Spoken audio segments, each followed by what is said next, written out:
आपल्या चेहऱ्यावरती पिंपल येण्याची कोणती कारणे असू शकतात?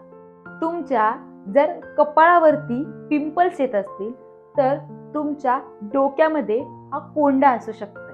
तुमच्या गालांवरती या साईडला इथे जर तुम्हाला पिंपल येत असतील तर तुमचं इनडायजेशन होतंय.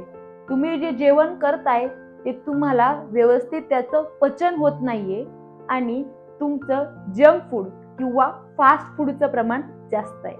तुमच्या हनुवटीच्या या भागामध्ये जर पिंपल येत असतील तर तुमच्या हार्मोन्सचा जो बॅलन्स आहे तो बिघडला आहे. म्हणजेच तुमच्यामध्ये हार्मोनल इनबॅलन्स झालाय. ते बॅलन्स करण्यासाठी तुम्हाला योग आणि प्राणायाम तर मदत करतंय, पण त्याचबरोबर आयुर्वेदामध्ये बस्ती नावाची ही शुद्धी क्रिया सांगितली आहे. ती आपण 7 दिवस किंवा 21 दिवस रेग्युलर करून आणि आपल्या फेसवरती पिंपल येणे हे थांबवू शकतो.